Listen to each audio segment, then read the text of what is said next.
What Deus Ex Machina has occurred in your real life? I've had a bunch. Best worst was when I fried a piece of very expensive equipment at the university. I think it was in the neighborhood of 5-10k. It happened in the lab. I was literally sitting there shaking my head trying to figure out where I'd get the money to pay for it when a guy was walking by with the lab instructor and his long coat somehow got tangled in the device and yanked it off the table, smashing it on the ground. IT was him.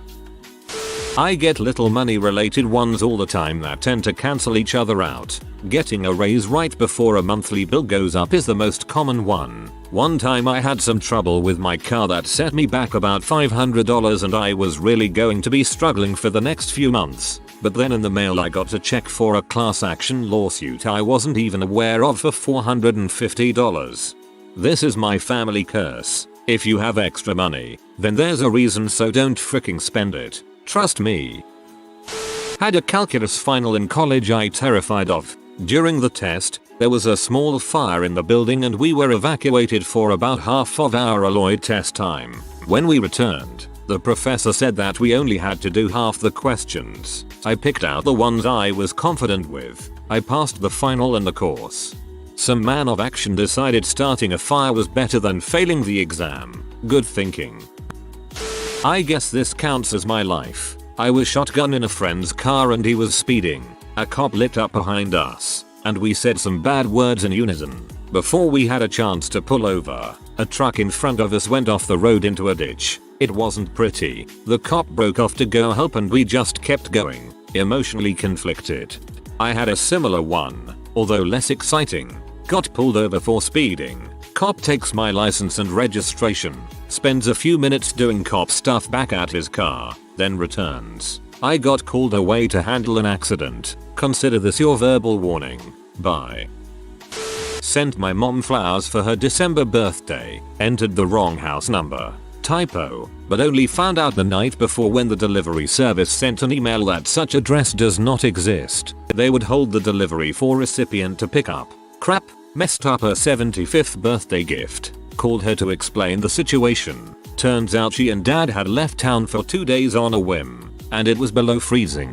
The flower delivery would have been dropped on the porch. The plants would have all died. So instead of dead plants, mom got a blooming bouquet a day later. That wasn't a Deus Ex Machina. It was someone editing the timeline. I was living in a new city, unemployment benefits were running out, and I had no job prospects beyond minimum wage type jobs. A college acquaintance who was living in the same city and knew I was looking for work but who I didn't otherwise talk to regularly sent me an email out of the blue with a job posting attached. Too bad this job is another major city 3 hours away. You'd be perfect for it. I thought about just deleting the email, but since I was running out of options, I looked at the job posting a bit more closely. Turns out my friend had misread the job posting. Applications had to be sent to the organization's HQ in another city, but the actual job was in the city where I was living. I applied, got the job, and was there for 4 years. When I was a little kid, my grandpa was watching me, took me out to a park or something. He mentioned to me that a trail down at the base of the park led all the way back to his house offhandedly, but it was like a 15-minute drive, so that's probably a long walk. He's a little slower mentally since a car accident he had when my dad was a young adult. So when I, the dumb kid, went okay, I'll go that way and meet you back home, and ran off. It took him too long to realize what was going on and he couldn't stop me. I got turned around, ended up in the middle of the town he lived in. No idea where I was, nothing looked familiar. I just kept walking, hoping I would find my way back to his house, and then it started raining. So obviously it seems like everything's getting worse and worse, but I was passing by a little handmade furniture store just as the rain started, and the owner came out to pull everything inside. He turns to me, asks how I'm doing, just being friendly. I was old enough to know about not talking to strangers, but not quite old enough to realize it's okay in an emergency. But I was upset enough that I just started unloading everything that just happened. Turns out, the shop owner knew who I was. He went a few towns over to the church that my mom worked at. He had the directory right there, pulled up her name, and called to explain everything while I sat inside with a juice box. That series of coincidences is the only reason dumb little me wasn't lost all day, or worse. I couldn't enroll for my classes because I hadn't paid off my bursar. I received a phone call from the dean of my college saying that she and the faculty had worried about me, and they had pooled together $750 to make sure I would enroll and graduate the following semester. That was why I decided to return to the same school for my graduate work. I really want to know why at college this was, because the dean deserves some kind of recognition in my opinion. I'm so glad they did that for you, and it shows that they really cared about you and your education. They had a fundraiser for you, and that's really special.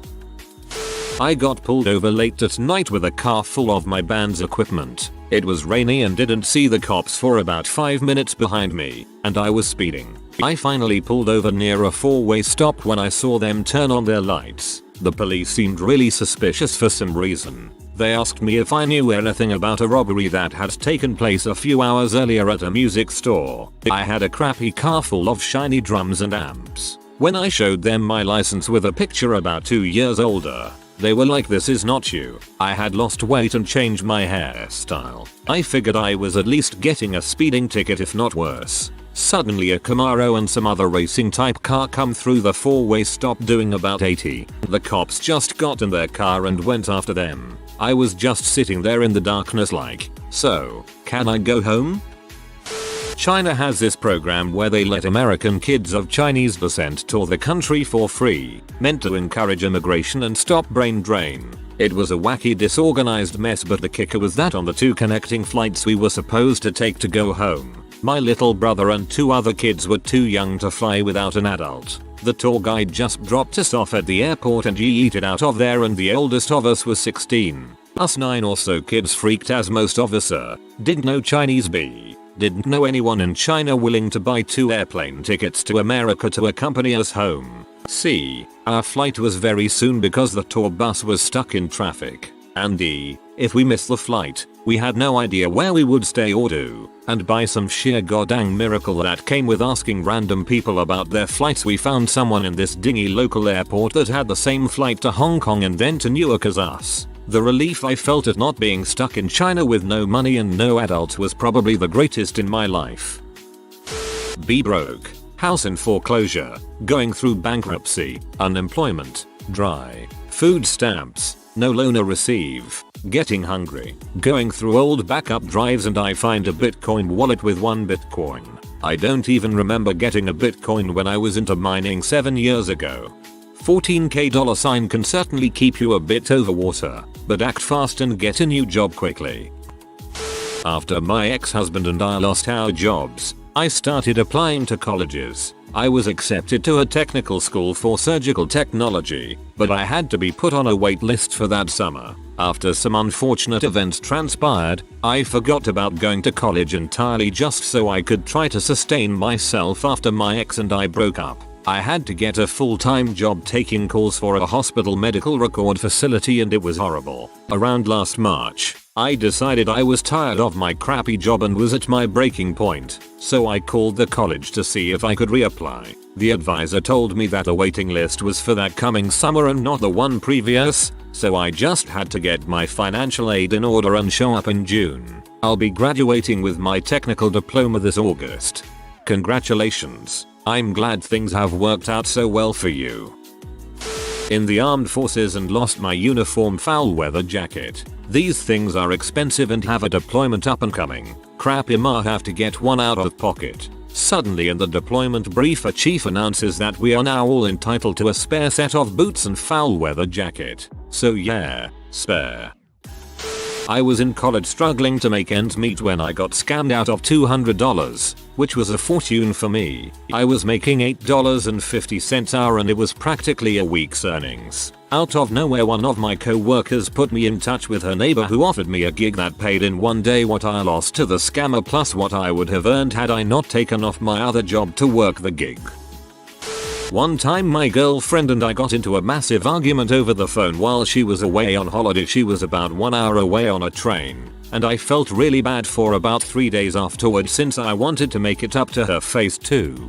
face, but I had no way of reaching her. I'm underage and don't have a driving license yet, and I was too embarrassed to ask my parents to drive me. I could remember that she had told me she was visiting a small town in southern Britain, though I couldn't remember exactly where she was. So, me being me, an idiot, I emptied my wallet and found that I had enough money for a one-way ticket to Guildford, the one town that I thought sounded vaguely familiar. I had a plan that I was going to take a train up there, meet her, make up, and then go back to my town with her and her family. So, I got on the train to Guildford and stepped out the station, unsure of where to go. I prayed to the gods and did the good ol' I dip do, doggy did a poo blah blah blah, and ended up pointing right. I followed the road for about 5 minutes until I spotted a familiar car on the side of the road, her father's, and, lo and behold, I saw her sitting in the front seat staring at me like she'd seen a ghost. After talking to her for a bit, we managed to make up,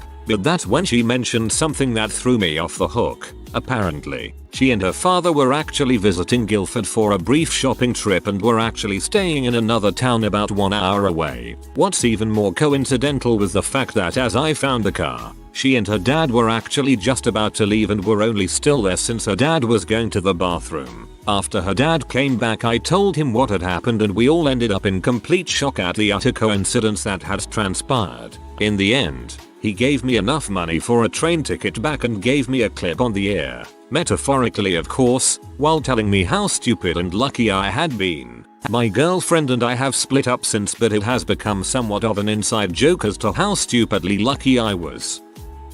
I was 11 and at my grandparents' farm, and we were done work for the day. I remembered that there was bird skeleton out in the woods close to where I helped my grandpa collect some wood earlier, so I started making my way into the woods to go check it out. I never found the skeleton again, but I got preoccupied playing explorer and had made it to the unsafe part of the woods. It was unsafe due to there being so many little ravines and crevasses you could fall into. There was one that was probably 30 feet deep and 10 feet wide. Not guaranteed to kill me if I fell, but would if I hit my head on something. A log had fallen across it and I knew I had to cross that log, or I would never be a great explorer. I was grabbing onto some hanging vines and thin branches from the canopy as I started down the log. Eventually I got to the part of the log where there was no branches to grab onto, and my foot slipped and I fell. As I was preparing for impact, I fell into a sort of hammock, where the thin roots of trees on one side of the crevasse had caught the roots of trees on the other side about halfway down.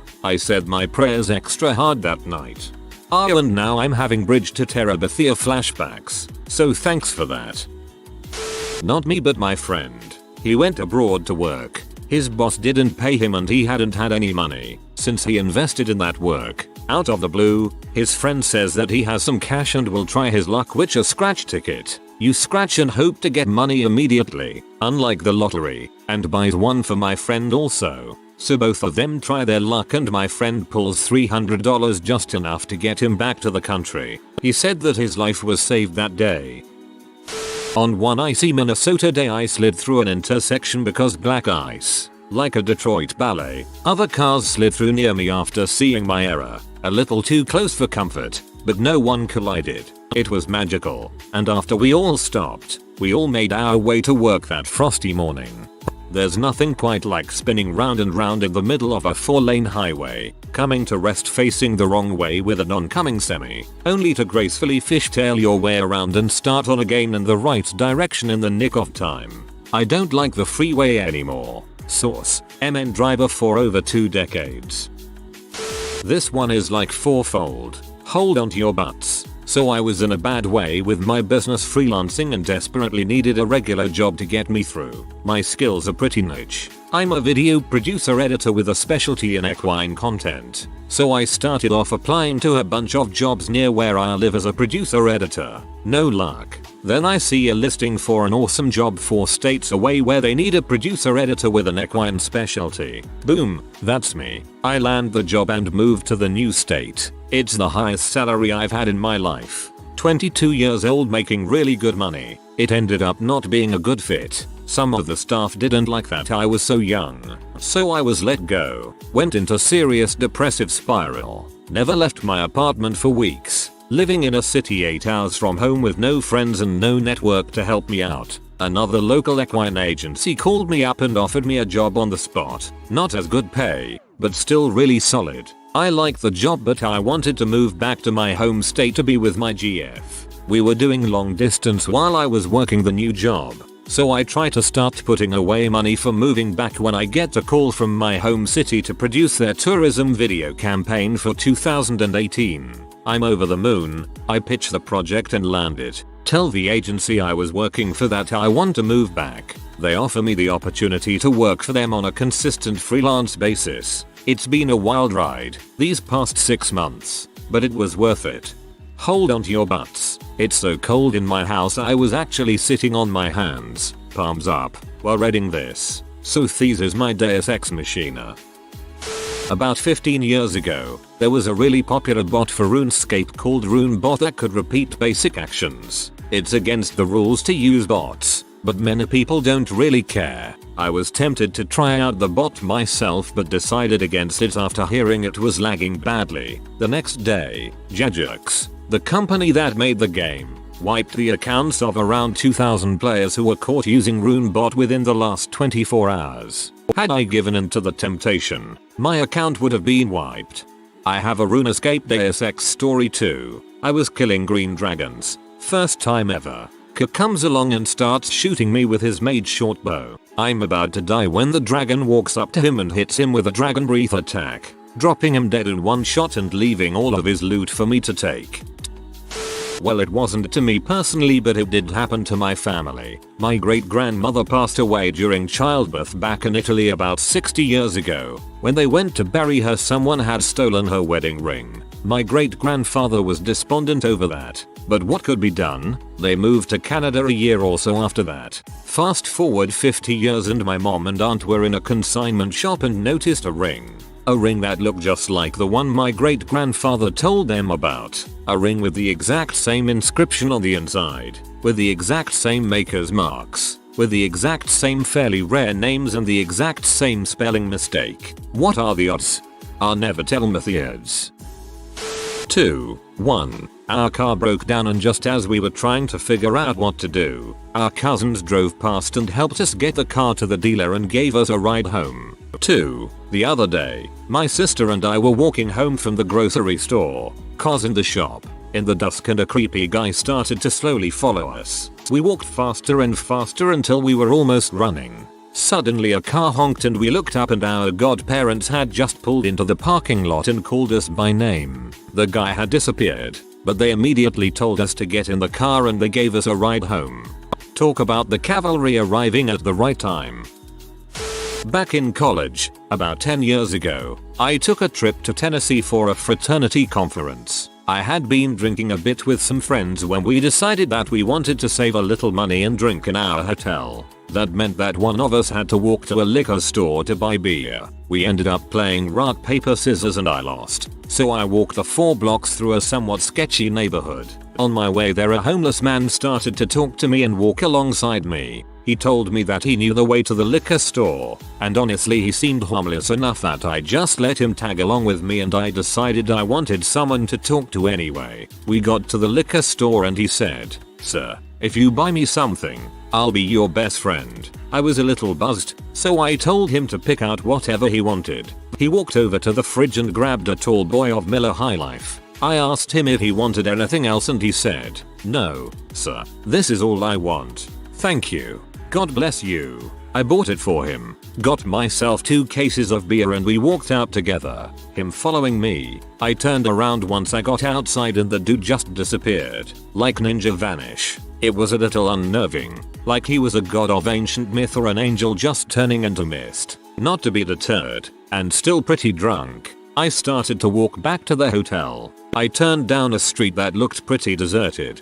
I found myself on the darkest, most deserted part of the street when around the corner came 4 guys walking in a group toward me. My plan was just to keep walking, but when we got close, they stopped me and demanded that I give them some beer. Still being drunk and invincible, I said, "Nah, man, I'm good. The liquor store is just around the corner." The same guy got a little louder and said, "I don't think you heard me. I want your beer, and you're going to give it to me, or I might hurt you." Again, I said, I don't think so, and started to walk past them. The guy put his hands on me, and then like freaking Batman, the homeless guy dropped from the sky into middle of us and started screaming, "This is my best friend and you better leave him alone. He's the best friend I ever had. Yada yada." He made so much noise that a police officer about a block away came driving over and turned on his siren. Crowd dispersed immediately and I just stood there, alone with my beer and walked back to my hotel. Never saw the homeless guy again.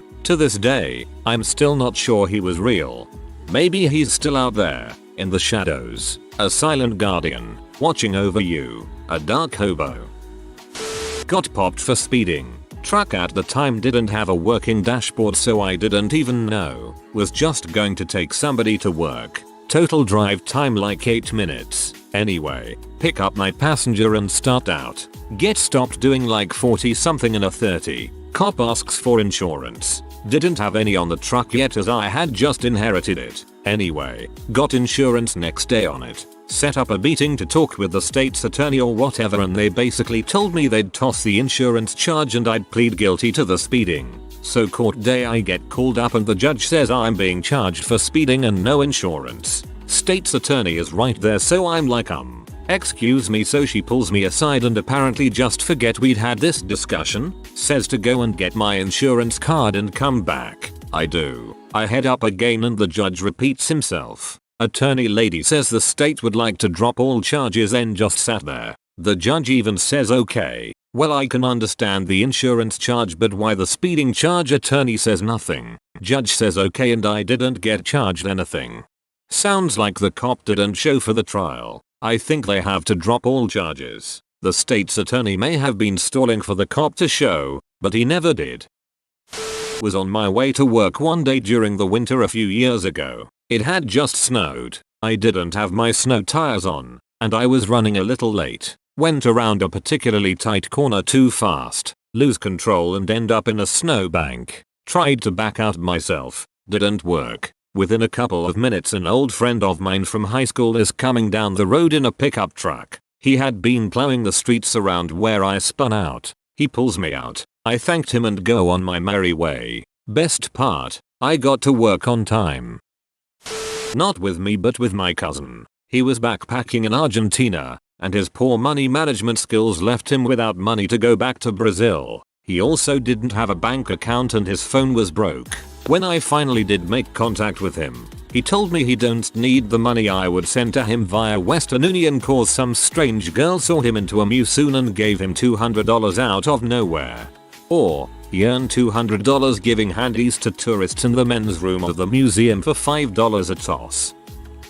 One night, I had promised to call my mom but didn't really feel like it. I did anyway because I knew I'd feel guilty if I didn't. When she answered, she was crying. I asked her what was wrong, and she admitted, I might have taken a lot of pills. Her mental health is shaky and this wasn't the first or last time. I told her I was calling 911. By the time they got there, she was unconscious and wasn't able to be revived for several hours. But, thankfully, she was okay. Got diagnosed bipolar. Turns out lithium is amazing. Got back in school. Got a dream job in a dream place. Not sure it's Deus Ex Machina but it feels bizarre going from my life falling apart to crap being in line. It's like I wandered into a parallel world where my life was not falling apart a year ago. That's Deus Ex Medicina.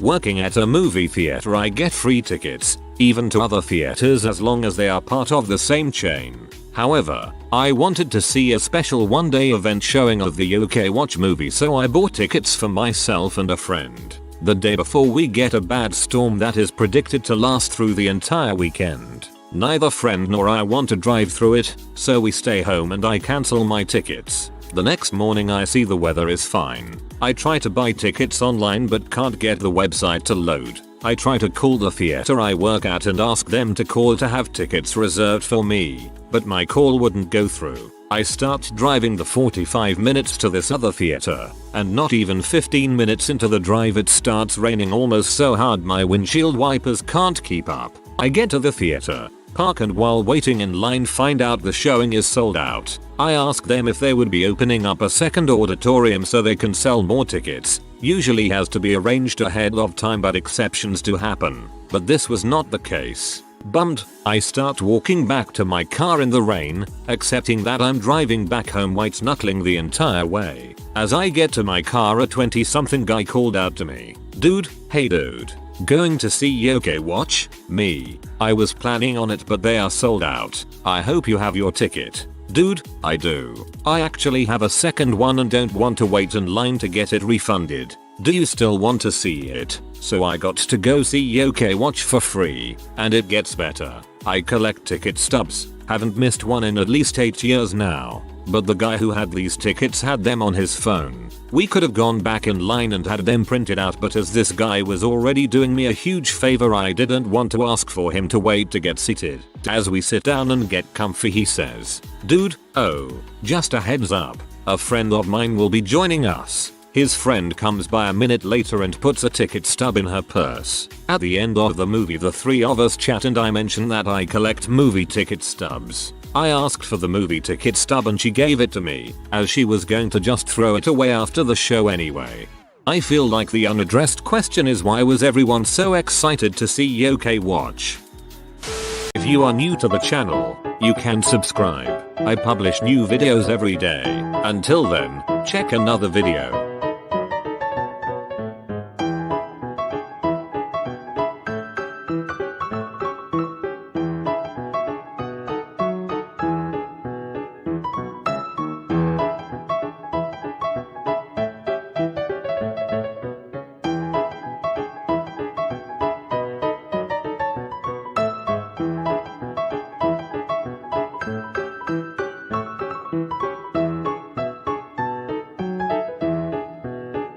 Bye for now.